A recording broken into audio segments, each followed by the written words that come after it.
everyone, this is Pico Entertainment and we are back again, and here now we have another video for you, and we're going to talk about Lois Lane and as a character, which are the worst and best live action interpretations of the long established figure within DC Comics. Now we've had several representations for well over 40 years now of this iconic figure within the Superman universe, but who was the best translation of the love of Superman's life? Well, we'll go through this breakdown then, and we'll start off at the bottom of this list, and that is with Kate Bosworth from Superman Returns. Bryan Singer's well-intended but overall ordinary Superman story had a Lois Lane that had seemingly moved on from Superman's absence, living with her husband and their child, but much like the movie itself, this version was a bit bland and a bit uninspired. Now, I wouldn't say it was due to Bosworth's performance, which I think overall was serviceable, but it was just lacking any real fire or feistiness that we'd come to associate with the character of Lois Lane. It wasn't terrible or horrific seeing this version on the screen, but just nothing memorable or anything to leave a true impression. And that notion goes the same for the next entry on this list, which is Amy Adams from Man of Steel.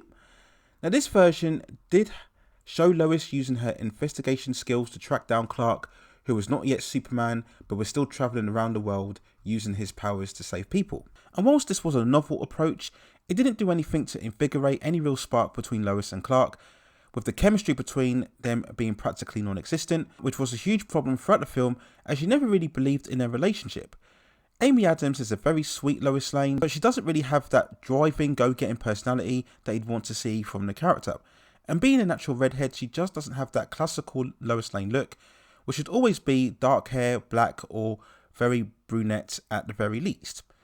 So again, not an awful performance or interpretation from a very good actress, but this version again wasn't very memorable or lasting in terms of legacy. So we'll then go on to the next entry on this list, and what was a far lively interpretation of the character, and that was Eric Durance from Smallville. The long-running epic Superman origin story, which I deeply love, had a younger Lois Lane coming into Smallville within its 4th season, first and foremost a friend of Chloe Sullivan. And we'd see Lois being involved in relationships first with the likes of Arthur Curry, who was known as Aquaman of course, later on with Oliver Queen, who we all know as Green Arrow. And it wasn't really until the 8th season, as the story shifted much more into Metropolis, that we would see some sort of development in terms of a relationship between Lois and Clark, which overall I think was the right move, dare I say was perhaps even a bit more premature. Very much given the fact that this was still very much Clark Kent's story and not him in his full prime as Superman. Now in terms of the character, Durance had that spark, that liveliness. This was a Lois Lane who was trained in martial arts. We saw her later on campaigning alongside Clark's father John in order to become mayor of Smallville. And this was definitely a far more appealing personality. But the issue I've always had is that I think perhaps Erica was almost too hot and too sexy for a Lois Lane. With a super toned, sexual, Amazonian beauty-like figure, she was almost too statuesque for a Lois Lane. She had much more of that Wonder Woman physique, and at times it was a bit of a struggle to believe that this was a Lois Lane that we would see later on in the future. She also never quite had those established news reporter sensibilities to convince you that she would go on to be indeed the leading reporter within the Daily Planet. But despite all of that, Durance still had plenty of personality, a huge amount of sex appeal, and at the very least was a much more watchable and appealing and fun version of the character overall. We'll then focus on one of the best versions of the character, and that is Elizabeth Tulloch from Superman and Lois. The CW superhero series, which recently ended on its 4th season, told the dynamic of Clark and Lois as parents, with 2 sons relocated more within Smallville. Now what Elizabeth had here was the heart, the toughness and the resolve that you'd want to see from a Lois Lane, and her version is probably the most layered and developed. Throughout the 4 seasons we see her dealing with motherhood issues, going through the trauma of a miscarriage and then later on with the cancer diagnosis, as well as dealing with a vengeful Lex Luthor who through Lois was wrongfully imprisoned. And it was through these story arcs that Tulloch really shined through, bringing that emotional weight and fire alongside the personality. But this wasn't an angst-ridden version of the character. We still saw glimpses of Lois Lane, the reporter, especially in all of those flashback sequences where we saw how she and Clark first got together. And this was the first time that we saw a Lois Lane who truly fell in love with Clark himself rather than Superman. And the dynamic between both her and actor Tyler Hoechlin was absolutely terrific, and it was the real foundation of the series. And you completely believed in their relationship, and you rooted for them to always strive through whatever adversity that they would come across. Their marriage itself was largely a collaborative and supportive one, and again that had you cheering for them all the way. Overall, it was a brilliant performance, perhaps not quite the definitive Lois Lane due to the fact that again, it wasn't the true news reporter within Metropolis that we know the character for, but definitely a great interpretation here, no doubt about it, with Elizabeth Tulloch in this role as Lois Lane. We then come up to the runner-up on this list, and without question one of the most popular versions of the character, and that is Teri Hatcher from Lois and Clark, The Adventures of Superman. The successful 90s television series delivered without question one of the most impressionable interpretations of the character. Teri was indeed a dominant Lois Lane. She had the personality, the confidence, the snarky attitude, and absolutely the classic Lois Lane look with that shorter black hair, which completely drew you to the character straight away.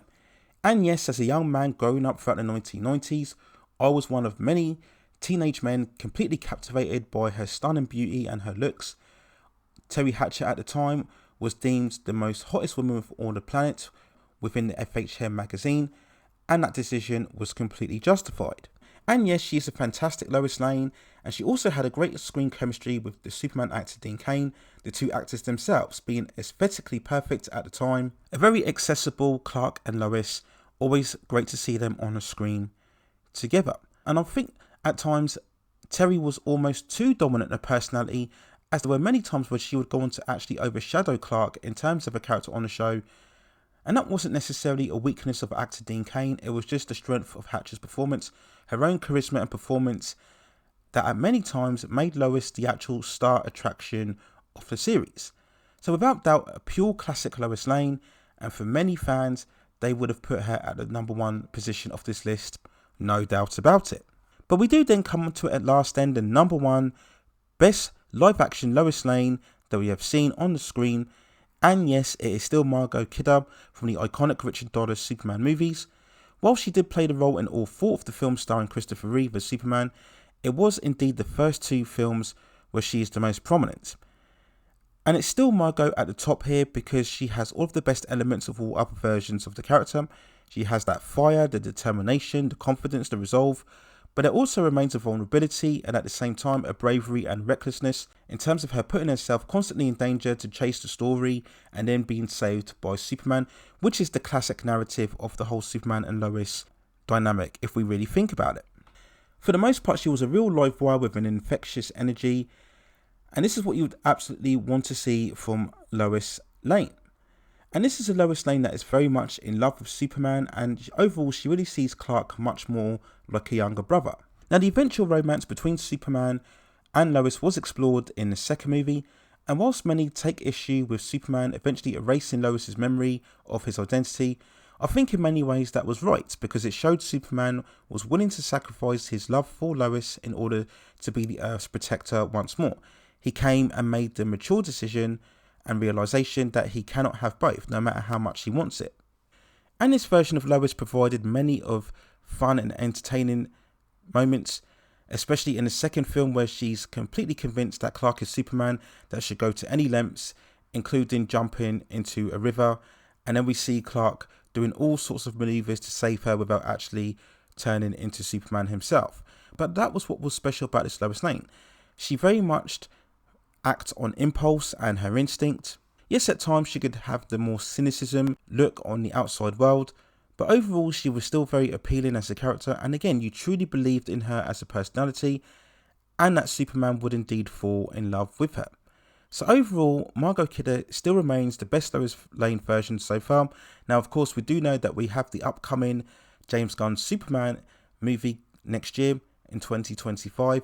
So we will watch with bated breath to see how well actress Rachel Brosnahan performs in that role. But for now, currently at this certain stage, at the end of the year 2024, the best overall live screen Lois Lane still belongs to Margot Kidder. So those are my overall thoughts and feelings when looking back at the worst and best live action interpretations of Lois Lane. Let me know what you think in the comments below. And if you have any other further suggestions on movies, television series, or any other topics for the pop entertainment and culture scene, that you'd like to see me cover within the channel, then also let me know within the comments and I will see if I can provide further commentary for you on that subject matter within the future. Please also hit and like the subscription and notification buttons so I can provide you with more high quality content like this in the future. But that's it for now. Take care of yourselves and I will see you very, very soon.